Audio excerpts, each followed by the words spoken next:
introducing themselves. Thank you everyone for joining us at this Legislative Land Use 101. Thank you, I'm Meredith Shield. I am Vice President of Government Affairs for Strategies 360. I know many of you know me. I represent 1,000 Friends of Oregon. Today we are joined by Central Oregon LandWatch, 1,000 Friends of Oregon, and the League of Women Voters. I think we've got some legislators in attendance. I think I see Rep. Prop over there. And I know that we've got some other ones that are coming too. So I'll probably call out legislators as I see them. Thank you everyone for joining us. Just for a little bit of housekeeping, I will put the agenda in the chat so everyone has access to it. We're going to kind of have 4 different sections that we're going to go through around land use. And I encourage people to feel free to put questions in the chat box as they come up.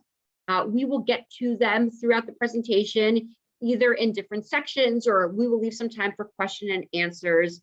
You can also use the raise your hand button if you have any questions as well as we go through this. So we're really excited to have you all here. And as we get closer to the 2022 legislative session, I think it's a great opportunity for us to get to know you guys, for you to get to know us, and to talk a little about land use. So with that being said, I'm going to introduce Caitlin from Central Oregon LandWatch, who's going to start us off with a poll question. Caitlin? Hey, y'all. This one is an easy one. They get harder as we go on. But this quick question, on a scale of 1 to 5, how would you rate your knowledge of Oregon's land use system? Maybe you're a 1 and you're new to Oregon's land use system and are ready to learn, or you are practically an expert in Oregon's land use system. So go ahead and let us know, and we'll kind of gauge how we're doing. All right, we've got 61% of people voted. I'll share it when we get up to 70. Oh, we're already past 70. All right, above 90% is pretty good. So I will share those results. Looks like people are a little bit hesitant to call themselves an expert. That's fair. Pretty tricky system. Well, we're excited to have people across the board here today to talk a little bit about land use. So with that, I'll pass it back to Meredith. Great. Thank you so much, Caitlin. So we are going to have Ben Gordon. He's the Executive Director of Central Oregon LandWatch, kick us off. And Ben's going to speak a little bit as to why land use matters to Oregonians. Go ahead, Ben. Thank you for the intro, Meredith. It's great to be with you all today. And for those of you who are less familiar with Central Oregon LandWatch, our mission is to defend and plan for Central Oregon's livable future. Thought I'd start with a little story. I just returned from a ski trip to Big Sky, Montana. While there, I made small talk on chairlifts, as one does, and I met people from all over the country. Each time I mentioned being from Oregon, I received one of 2 responses. Either, oh, I've been to Oregon, what a special place, or I've heard of Oregon, I've heard a lot of good things, I really want to check it out, I hear it's beautiful. It's no secret that people will continue to be drawn to Oregon, primarily from places that lack the natural amenities we have, or to escape the traffic and congestion of sprawling cities and suburbs. So how do we hold on to what makes Oregon exquisite in the face of constant pressure to grow? We identify the values that are essential to our way of life, and we commit to retaining them. Nearly 50 years ago, Oregon took a giant step in this direction when we established a comprehensive land use system designed to hold on to our farm and forest land. Hang on one second. And build our urban areas with intention. And today, when compared to our Western neighbors, Oregon finds itself in a better position in terms of preserving our resource lands and open space, building vibrant communities that are compact and walkable, and seeing fewer homes and human lives lost to wildfire than many of our neighbors. So let's take a look at some of our Western neighbors to see how they're faring. First, I'll take you to Ada County, Idaho. Despite the unfettered conversion of agricultural land to subdivisions, the median home price there still rings out at $546,000. When asked if building their way out of the affordable housing crunch is working, Star, Idaho Mayor Trevor Chadwick said, "I don't think more inventory is going to drive down the cost." And Eagle, Idaho Mayor Jason Pierce said, "You can build and build and build, and it doesn't mean it turns into affordability. It just doesn't." Here we see the short-sighted approach to converting farmland for housing is still not bringing the cost of housing down, something to ponder. Unlike Idaho, Oregon's approach to building new housing also prioritizes preserving resource lands. Goal 10 of the land use system requires cities to have a 20-year supply of developable land that balances urbanization with protection of resource lands. If the city has a deficit of housing supply for the next 20 years, the city must either expand its urban growth boundary, its UGB, increase the amount of allowed housing development on lands already within the UGB, or combine these alternatives. With regards to the retention of farmland, Oregon prioritizes this with goal 3 of its land use system. Unlike Oregon, we'll take Colorado, a state that lacks strong policies for retaining agricultural land. In the last 40 years, Colorado converted 2.5 million acres, or 24% of its farmland, while Oregon converted just 707,000 acres, or 17% of our agricultural land. While Oregon did convert a hefty amount of farmland during this period, one reason for this has to do with where our communities are situated. Ever since statehood, Oregonians have relied on farming, ranching, and timber to sustain us. Even today, agriculture is the second largest sector of Oregon's economy, contributing more than 12 billion in taxes, nearly 30 billion in wages, and over 680,000 jobs. Population centers developed where these resources were most abundant. As a result, our communities are surrounded by irreplaceable natural amenities that, once paved or converted, will never be restored. So, as we grow our urban growth boundaries, goal 14 of the land use system, we inevitably face hard decisions. As I hope you can tell, and serve as a champion for Oregon's land use system as a safeguard for preserving our way of life in the face of immense growth pressure. Hopefully you learned something new about Oregon, our Oregon today, and see the groups presenting as a resource to help you develop your legislative priorities. During the next portion of the presentation, we'll take a deeper dive into Oregon's land use system and the values that we derive from it. You'll hear a brief history of Senate Bill 100 and the public involvement process that resulted in its final form. Learn about Oregon's strategies for balancing housing needs with resource land retention, and then we'll open up to question and answer. I'll next turn it back to Meredith for our next segment. Thank you. Thank you, Ben. And just as a reminder, people should feel free if you have questions as they come up during the presentation, feel free to put them in the chat and we'll get to them. Caitlin, what is our next poll question? Our next poll, and we'll start with an easy question, is simply, what year was Oregon's land use system established?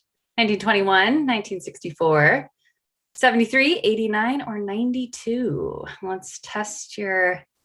No one said they were experts, so let's see. Seems like some of y'all are. All right, we're 75% voted. Oh, 100%, we got y'all. 93%, one person hadn't quite made it. Okay, here's our results. Many of you were correct, 1973, well done. But I think some of the thoughts probably started happening in 64 and 21. So we'll say everyone wins there. All right, Meredith. Thank you, Caitlin. And so 1973 means that next year is the 50th anniversary of Senate Bill 100. So stay tuned for more information on that. Hopefully we'll be able to celebrate that in person. So next we're going to move on to what is land use planning. And for that presentation, we're going to have Mary Kyle McCurdy, Deputy Director of 1000 Friends of Oregon, and Peggy Lynch, Natural Resources Coordinator from the League of Women Voters of Oregon Action Team. Mary Kyle? Good afternoon, everyone. I'm Mary Kyle McCurdy, Deputy Director of 1000 Friends of Oregon. And with me is Peggy Lynch from the League of Women Voters. And we're going to take you back the 50 years for just a moment. And when Caitlin gets the slides up. Just a moment. Thank you. So we're going to give you just a brief history of Oregon's land use planning program. So next slide, Caitlin. Thank you. So the Oregon legislature established Oregon's land use planning program in 1973. So congratulations, most of you knew that, with the passage of Senate Bill 100. That bill was bipartisan and prompted by both rural and urban interests and concerns. It was spearheaded by a Lynn County dairy farmer and a Portland urban legislator, and championed by Republican Governor Tom McCall. Next. And Senate Bill 100, the findings that the legislature made in passing Senate Bill 100 really describe the many issues that the legislature was concerned about. And they realized that addressing these required a statewide, comprehensive, and integrated approach. I'm not going to read off the legislative findings, but you can see the highlighted words indicate their concerns: urban sprawl, protection of farm and forest lands, affordable housing, natural resources, all modes of transportation, et cetera. And I think this just really emphasizes that even back in 1973, the legislature was thinking about this in a very holistic way and wanting to be very intentional about an Oregon that both cherished its working lands and natural resources and was a welcoming place with livable towns and cities. So that Senate Bill 100 established the structure for the land use planning program that we have today. It's highlighted here on this slide. The bill created the Land Conservation and Development Commission. That's a statewide agency that is made up of 7 public members appointed by the governor, confirmed by the Senate, and LCDC, as it's known, adopts administrative rules to implement the statutes that the legislature passes. And I mentioned Senate Bill 100 was the first. In almost every session since then, the legislature has tinkered in big and small ways with the land use program. And those administrative rules are really critical to the how those statutes are carried out. And then LCDC oversees the agency, the Department of Land Conservation and Development, or DLCD. The LCDC's first action was to adopt 19 statewide goals. In just a moment, we'll talk a little bit more about those. But those 19 goals encapsulate those findings that I just shared. And they are the state structure and policy framework that directs cities and counties. And every city and county must implement those goals through their land use plans and zoning ordinances. And all of them have done that. They've had their plans and ordinances acknowledged, and those are then periodically updated over the years. And I'm going to turn it over to Peggy to talk a bit about the 19 statewide planning goals.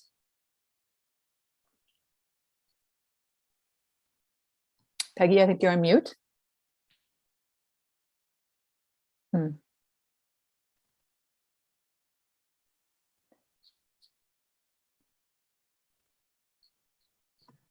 Thank you. Sorry about that. The League of Women Voters started studying land use planning back in 1959. So we came ahead of the 73. We have local leagues around the state.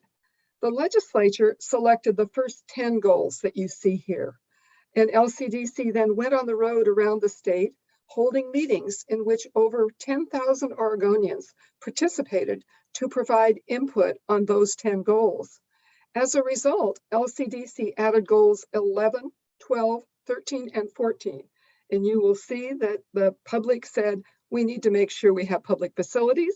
We need to recognize transportation. We need to have energy conservation. Remember the 70s and what was going on. And finally, goal 14, urbanization. We need to make sure we have healthy communities. Goal 15 was added as a recognition that the Willamette River is a state treasure. And goals 16 through 19, the coastal goals, were a part of a separate coastal program and incorporated into the program later. Every city and county must adopt a comprehensive land use plan and implementing ordinances, i.e. zoning codes, that are consistent with these goals and yet are meet their community needs. Land use planning is about where we all live, work, shop, and play, and how we get there. And you will hear me say that every time we talk about land use planning. Thank you very much. Meredith, it's all yours. Great, thank you so much. Does anyone have any questions before we move on to the next portion of our presentation? Okay, feel free to ask them if you do. Another poll, Caitlin. All right, this one is less of a trivia question and more of a poll. We wanted to ask you all, when you consider the major issues Oregonians care about, when you're in conversation with voters every day, what are the issues that stand out? And this one you can choose all that apply, and it might be easy to choose all of them, but choose the ones that you think are really resonating. And we'll see and share kind of what we're hearing from concerned constituents. I'll give you all a little bit of time on this one since there's multiple options.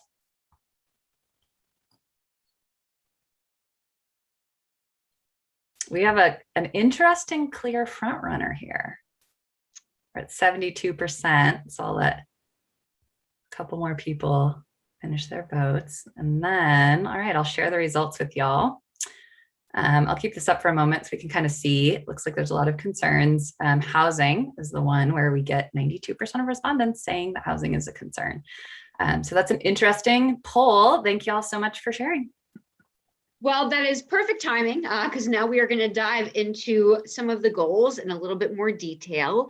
Housing and urbanization in Oregon.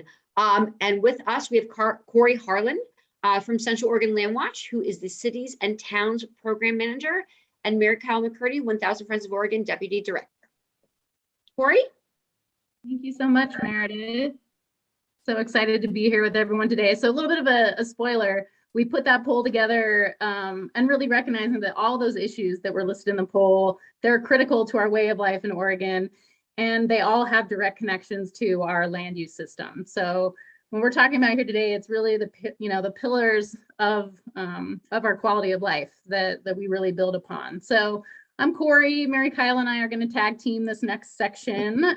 We're diving a little bit deeper into a few different topics. And so that poll was really excellent to see because we are going to be talking about key environmental issues, housing, and our land use system, as well as the urban growth boundaries. And we really want to kind of connect all three of these, right? And so that's what my task is here with my few slides with you all today is talk urban growth boundary, UGB, and how the issues our communities are facing. So particularly wildfire and housing, how these are all connected, and how through our land use system, we have some really incredible tools that can deliver, really safe, vibrant, and healthy communities to Oregonians. All right, so goal 14, urbanization. At the heart of this goal is the UGB. So we thought we'd start with, so what is it really and why does it matter? So you've heard the backstory, obviously the 70s were a big time for getting this up and running. Our leaders at that time really wanted to get ahead of that disturbing trend of sprawl.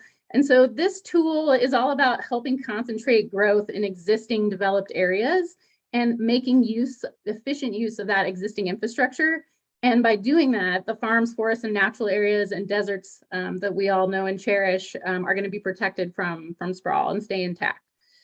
So an easy way to think about this, the UGB is where the city ends and our forest, farms, and natural areas and deserts begin. And every Oregon city has one. Cities are required to have a 20-year supply of land within that urban growth boundary for future jobs and housing. And they have to consistently reassess that need for more land. So that's a process called a UGB expansion. And so UGBs can be expanded to accommodate growth over time when there's a demonstrated need. So why are they so important? What do these really do? What are the impacts we actually see show up in our communities? And so this is really a key tool for smart growth and tackling climate change. And there's a couple reasons to kind of elaborate more on there. So when we're using land efficiently within our city limits, we're helping ensure that when we build housing, we're close to existing jobs, parks, schools, healthcare, services. And by channeling that in a smart way, you take advantage of existing infrastructure. So you're really able to spark more cost-effective growth. And that means, things like sewer, water pipes, power lines, transit, roads, bike lanes, much of that is already built and readily available. The other piece to think about here is that UGBs can really help foster affordable housing and help us deliver more walkable, bikeable neighborhoods and what we call complete communities. So what we're really saying there is, this is a great way to tackle climate change. So transportation, it produces 40% of our greenhouse gas emissions here in Oregon. When we are supporting and enhancing neighborhoods where people have choices on how to get around and can get out of their car, that's going to directly help us bring down our greenhouse gas emissions. So those are a few of the really tangible benefits that UGBs can bring to bear in our communities.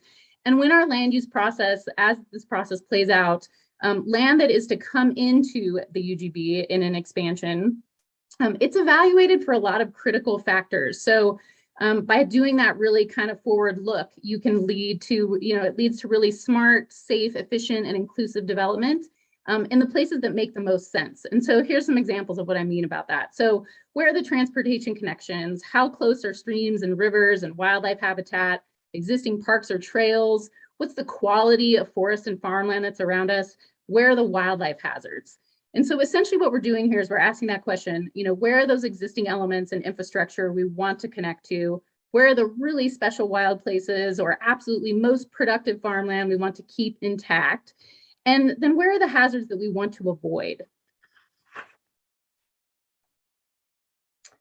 So speaking of hazards, we've got to talk about wildfire. We've all seen the risk and devastating losses that fire has brought to bear in our Oregon communities over the past few years in particular. And we're facing a new climate reality where one thing really is certain, that wildfire is here to stay. And so how can we best protect our communities from wildfire? And it turns out land use planning is absolutely essential to wildfire protection and building these fire adapted communities that are going to be so important in the future. So we've heard this already, but I think it bears repeating. Land use, it's all about limiting rural development on farm and forest lands and promoting development within our urban growth boundaries. And that has proven, and fire experts really agree, that this is one of the most effective tools we have to prevent loss of life and property from wildfire. And so because UGBs are so great at helping us be thoughtful about where and how we're developing, a key term to kind of be aware of here is the wildland urban interface, the WUI. You will often hear that acronym thrown around when people are talking about communities and wildfire. So it's a good one to be aware of. And it's essentially this buffer or zone of transition where the built environment meets or intermingles with the natural environment. And so typically you're going to find these areas, the WUI, the wildland urban interface, is going to be just outside of our urban growth boundaries. And so, not maybe surprising, maybe not, developments in the WUI are at greater risk from catastrophic wildfire. And we are seeing more homes built in the WUI. And I just wanted to share a few stats with you to kind of bring this point home. So since 1990, more than 60% of new homes in California, Oregon, and Washington were built in the WUI. And about a 40% increase in homes in the WUI is predicted from 2001 to 2030. So related stat, according to FEMA, fire has destroyed an average of 3,000 homes nationwide in the wildland urban interface every year. And so just to make that number more real, that's 30,000 homes lost. That's a city that's nearly the size of Redmond or McMinnville. So we really do have hotter, drier summers, longer fire seasons on the horizon that experts are predicting. And I think, Mary Kyle, you had a point that you wanted to share with the group before I roll on with a few others. Right, just to emphasize that studies have found that despite the horrendous wildfires that Oregon has experienced in the past few years, we have lost fewer lives and houses than our Western neighbors, thanks to land use planning that has intentionally established compact communities and not as much of that sprawl into the WUI. But we definitely risk losing that, and we are seeing more and more development in the WUI. So while wildfires might not have been at the top of the mind in 1973, it's a good example, along with climate, where the land use planning program is very flexible and adaptable and has some great tools to help us be more resilient as we face these future challenges. Yeah, thank you. Great point. So yeah, and I think, of course, land use planning all by itself isn't going to stop wildfires, but I think what we're really hoping to take away here for folks is, this really helps mitigate the destructive effects that can happen when you're putting homes and businesses in high risk areas. And a quick note here, we are going to have a much better idea of where our highest risk places are, thanks to a comprehensive wildfire bill that was passed in the 2021 session. Some of you may be familiar with it, Senate Bill 762. So by the end of this year, we're going to have a statewide adopted map of wildfire risk. And so the areas of extreme and high wildfire risk are going to have some additional building code and defensible space requirements to really help mitigate this threat from wildfire. So I think we all know by now, our Oregon's land use planning laws concentrate growth within our UGB, protect these rural lands for agriculture and forestry. And that's just really one of the best tools we have to create these fire adapted communities. So I think that that's kind of the point to end on here is, we want to really avoid having houses that are built in the WUI, because we lose an essential wildlife buffer when that happens. And we fortunately have great tools at our disposal with smart planning that we can avoid unnecessary loss of life and homes and risk to our health from wildfire. So housing, and that was the top of the heap for the poll too. And so I'm going to turn this over to Mary Kyle for a really great discussion here. But just a note about how the UGB connects to housing. And so the need for housing also influences our urban form, including sometimes determining where and how UGB expansions take place. So the simple way to think about this is depicted here on this chart, on this slide for y'all to take a look at. Where is growth accommodated within our existing city? And so you start with your current housing capacity. Where and what can we build now based on our current zoning? Then you're going to look at your future housing needs. Who will be living in a city over the next 20 years? What types of housing will they need? What levels of affordability and where? And what will we need to build in the future? Can any of those needed housing units be accommodated through rezoning inside a UGB? And can we allow for more and more diverse housing types? Or is there a real demonstrated need here beyond that, where we are going to need to expand the UGB to accommodate some of these new units? So just wanted to make a little connection there about how housing and UGB expansions are related. And now I'll turn it over to Mary Kyle for a deeper dive into goal 10 and housing. Thank you. So goal 10 again is the housing goal. And like clean air and water and healthy food, housing is a basic human need impacting every aspect of our lives: educational success, equity and social justice, the environment, the economy. But we all know that too many Oregonians are suffering because of our inadequate housing and housing crisis.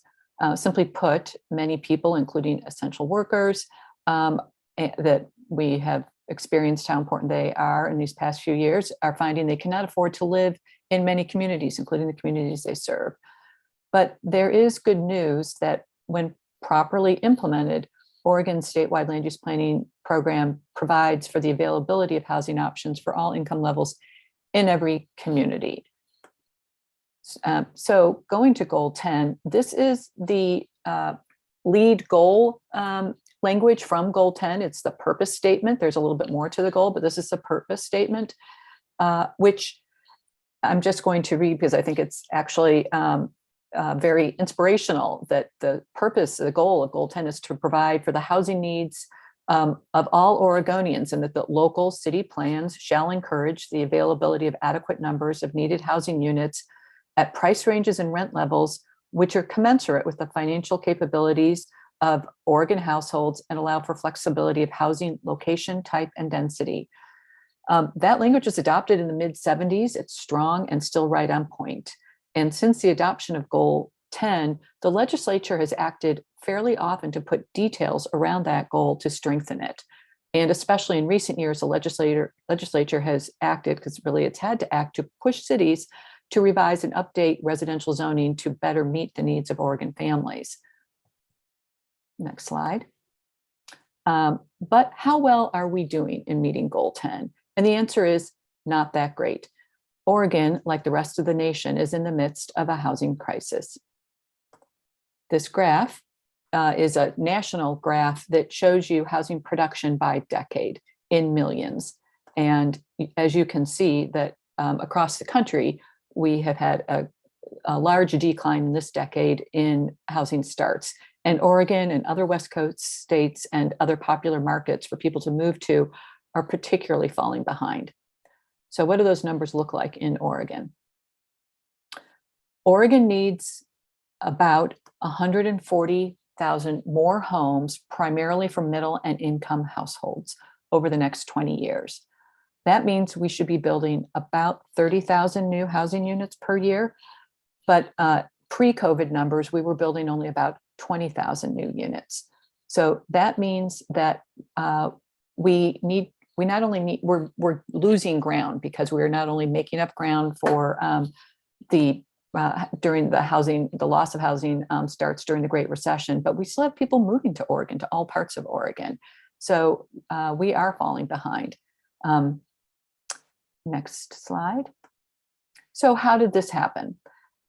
Too many Oregonians are paying too much for the housing they have or are not able to find the housing of the size and at a cost that meets their needs. And therefore, many are limited to renting or buying detached single-family homes and paying more than they should and doubling up, et cetera. But how did we get here?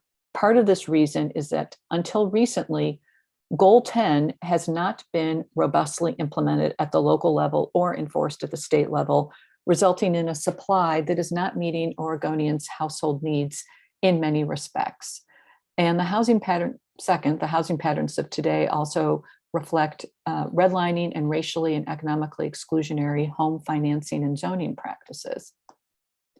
Turning to that first point, approximately 2/3 of all Oregon households in every city and town across the state, this is also true nationally, consist of one or two persons. Not that we all live in a household that size throughout our lives, but at any given time, that is the approximate percentage of smaller households. The young adults just starting out, young couples who do not or might not have children, the widow or widower, the family whose kids have grown, those who choose to live alone or with one other person, etc. And yet, in every city and town across the state, the overwhelming majority of residential zoning and housing is for detached single-family homes.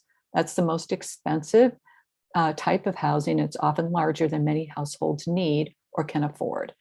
And yet, if that's all there is, many families will pay well over 30% of their household income on housing and make cutbacks on other things.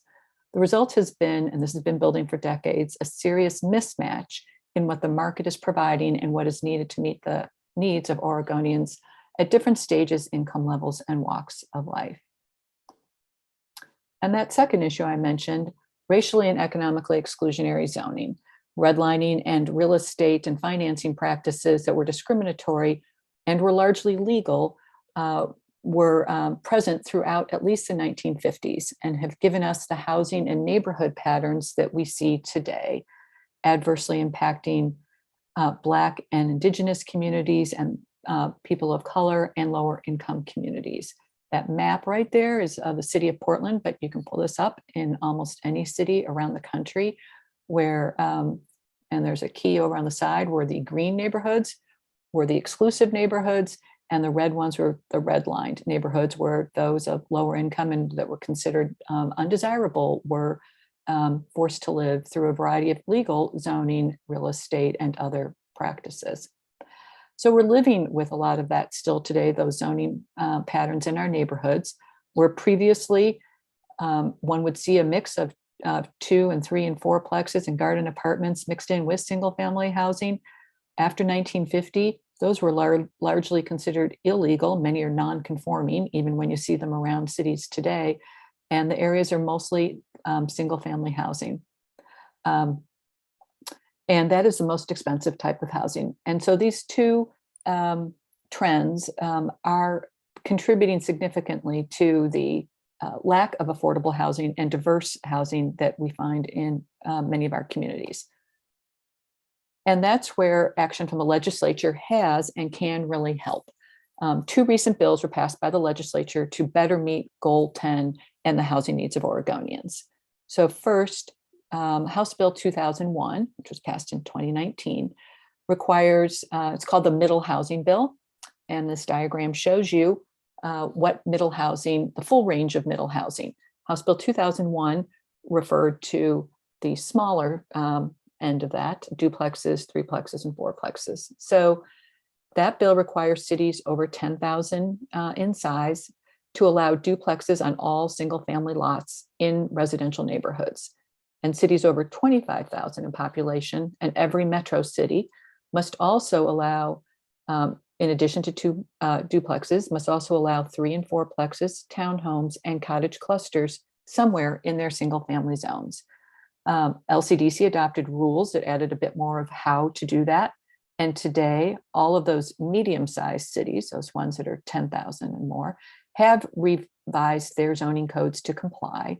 And all the larger cities, those over 25,000 and all the metro cities, must do so by the end of June of this year, and some already have, including Bend. These housing types already exist in most cities, but they were outlawed through the discriminatory zoning patterns that I described earlier. And these missing housing types are smaller and more compact than traditional single-family homes, and they provide more choices to more people at various income levels and stages of life. And just as an example, one of the largest supporters or most significant supporters of this legislation was AARP, because their constituents want to be able to age in their own neighborhoods, and that is not really possible in many of our neighborhoods that lack diversity of housing type. So this not only means more housing, but more diverse and affordable housing. And it also is exactly what we need to reduce climate change.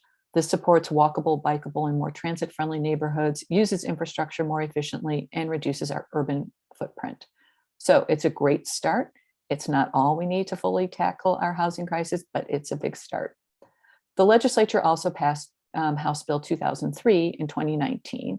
And among other things, it funded Oregon's housing agency to create a regional housing needs analysis methodology that takes into account affordability to be used by cities in analyzing their housing needs.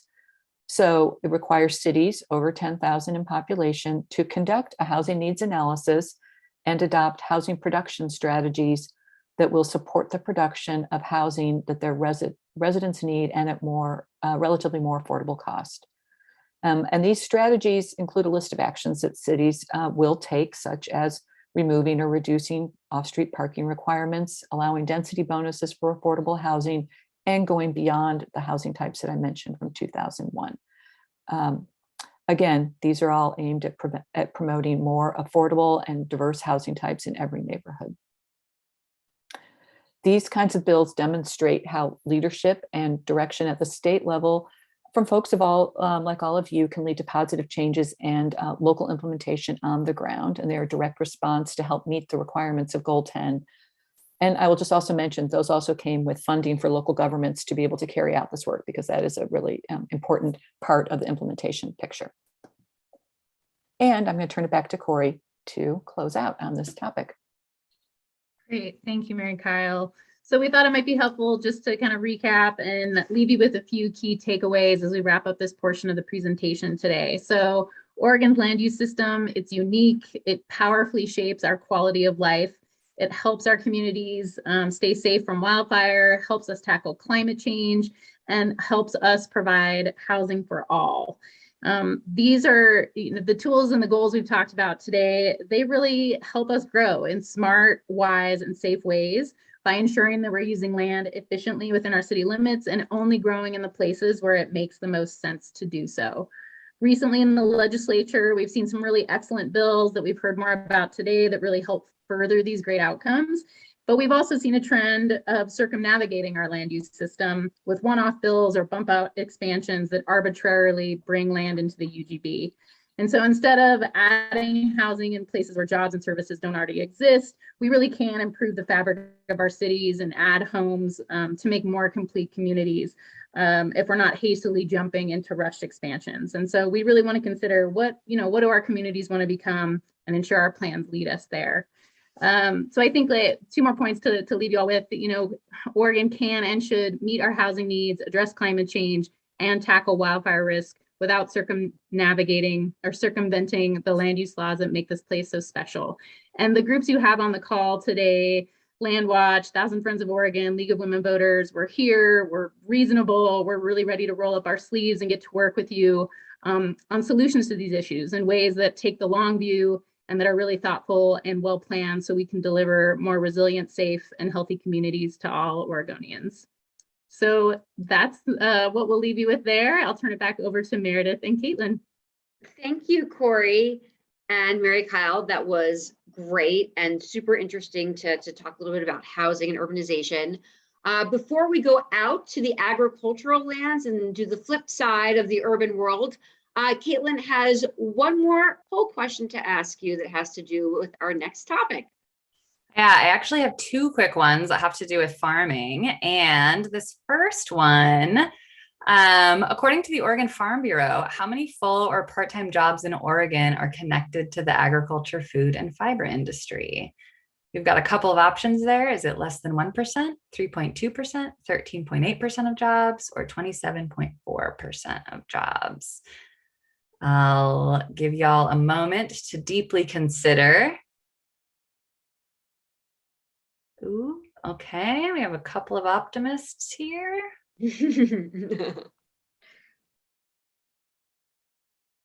No deep pessimists. Okay.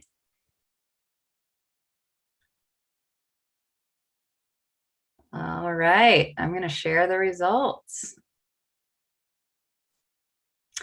The correct answer is 326,617. So 13.8% of Oregon jobs, full or part-time, are connected to the agriculture, food, and fiber industry.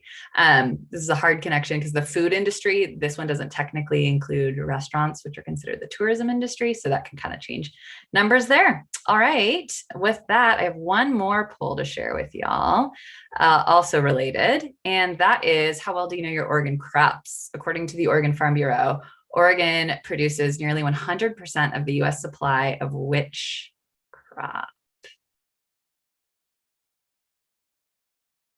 Made this one hard because Oregon produces all 4 of these crops in pretty robust supply. Okay, people are a little bit more hesitant to vote on this one. We only have 38%. Okay, there we go. We're at 50. Okay, now we're doing better. Now we're at, all right. I will share the results with you. The correct answer that many of you got right is hazelnuts, along with blackberries. And Oregon produces almost all of the nation's supply of hazelnuts. So with a couple of those in mind, Meredith, you want to introduce our next speaker? Yes, for our last section, we're going to talk about agricultural lands in Oregon, and we are going to have Carol Macbeth, who is the staff attorney at Central Oregon LandWatch, to walk us through that presentation. Carol?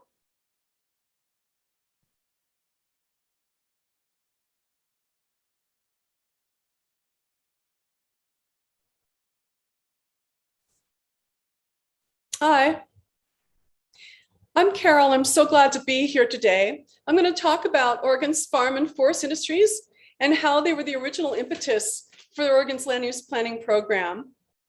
Agriculture and forestry have been economic powerhouses in Oregon since before statehood,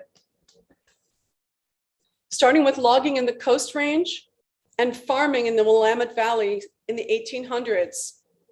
With the arrival of the railroads in the late 19th century, the forested valleys of the West Cascades and the ponderosa pine stands of Eastern Oregon became centers of lumber production. With an ideal climate, Hood River is the leading producer of pears in the United States. Here is a Hood River orchard from 1922. And here's a picture showing logging in the Coast Range way back in the early 19th century. But as the population of Oregon grew in the years after World War II, Oregonians were increasingly concerned about rural sprawl. There was no rural land use zoning to speak of, and what land use laws there were not enforced.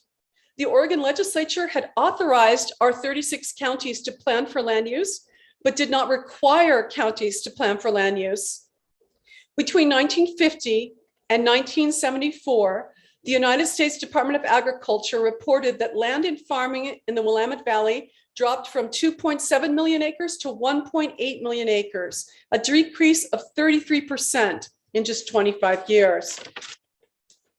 In the mid-1960s, Oregon legislators recognized that Oregon's mainstream industries of forestry and agriculture were at risk. Oregon's system of rural land protection was not serving the public interest. In 1965 and 1967, State Representative Wallace Carson from Salem and State Senator and Lynn County dairy farmer Hector McPherson began a 6-year effort to promote strong land use zoning laws to protect farms from sprawl.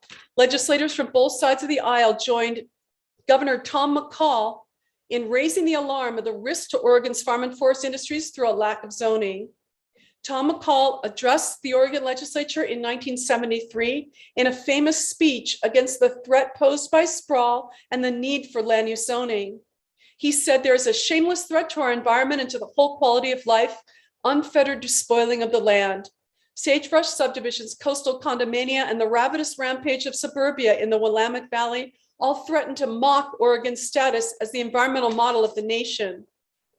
Governor Tom McCall's rabble-rousing speech, which is now famous, has been called the grasping wastrel speech because he continued, "We are in dire need of a state land use policy, new subdivision laws, and new standards for planning and zoning by cities and counties. The interests of Oregon for today and in the future must be protected from grasping wastrels of the land. We must respect another truism that unlimited and unregulated growth leads inexorably to a lowered quality of life." Beyond then, the visual destructiveness of sprawl, suburban sprawl threatened family farms and ranches as a treasured way of life and threatened the mainstays of Oregon's economy. State Senator McPherson put forward Senate Bill 100, articulating the need for a statewide zoning program to protect agricultural interests and forest interests across the state. Senate Bill 100 replaced the older laws, requiring each city and state of Oregon to prepare a comprehensive plan in accordance with Oregon's statewide planning goals. There are 19 statewide planning goals, and Goal 3 protects farmland for farm use, while Goal 4 protects forest land for forest use. The key features of Goals 3 and 4 are to contain sprawl and to protect farmland and forest land in large blocks to prevent conflicts with suburbanites. Oregon's land use laws have been highly successful in protecting our forest and agricultural industries. Today, Oregon is approximately 1/2 forested with 30 million acres of forest land, and the forest land acreage remains unchanged since the 1950s. Oregon is the leading producer of softwood lumber in the country, and the industry generates more than 18 billion in base economic output and 71,000 jobs.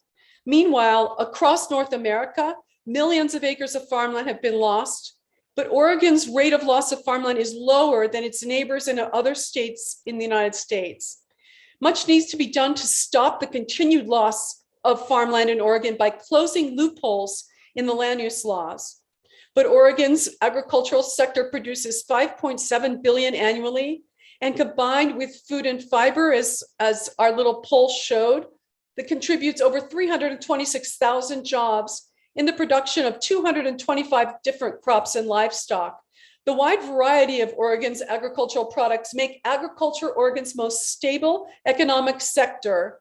As demand for one of our 225 types of crops and livestock drops, another 224 types of crops are available to fill in the gap.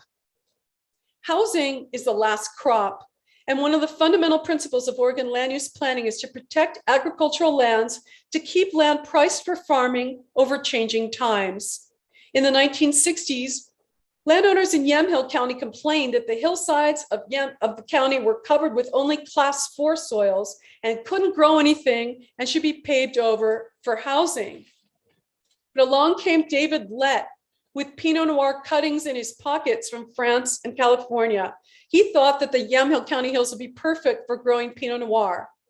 He knew that farmers need certainty to succeed. They need to be able to plan to invest in equipment and labor with confidence, sure that the lands around them will not become fragmented with conflicting uses. Throughout his life, David Lett was one of the best champions of the Oregon land use laws. And today, the hills, the Eola Hills of Yamhill County that were claimed to be so barren are covered with vineyards, and Oregon's wine industry contributes 3.35 billion annually to Oregon's economy. That same story is playing out today in Central Oregon, where the soils are frequently described as no good, yet Class 7 soils are good for grazing, and cattle and calves is Oregon's second most important agricultural commodity. The lands of Deschutes County are also good for producing alfalfa and hay, also extremely important to Oregon's agricultural economy. And hay ranks as the state's third largest agricultural commodity with a production value of 604 million.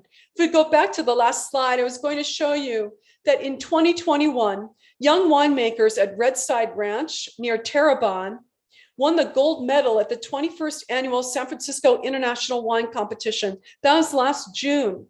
They won with their Marquette grapes on soils that were previously described as worthless. You can see in the picture, these are their soils. They're unadorned soils that are growing sagebrush. It looks like a moonscape. That's how they've been described. But they, because the land use laws protecting agricultural use over time, without housing being the last crop, we have the luxury of allowing farmers to figure out over time what is the best and highest agricultural use for land over time as tastes change. Oregon's farm and forest industries were the impetus for Oregon's land use laws, and thanks to those laws, they are still among the most important industries in Oregon. Thank you, and back to Meredith. Thank you, Carol, and thank you for all of our presenters today. We hope that you guys have found this informative. Just a few things. If there are questions, we are happy to answer them. All of us will be in the Capitol during the legislative session at some point or another. And all of you guys, I'll put my email in the chat. You guys know how to reach me. We're looking over the bills right now that just came out yesterday, and you'll definitely see us around the Capitol over the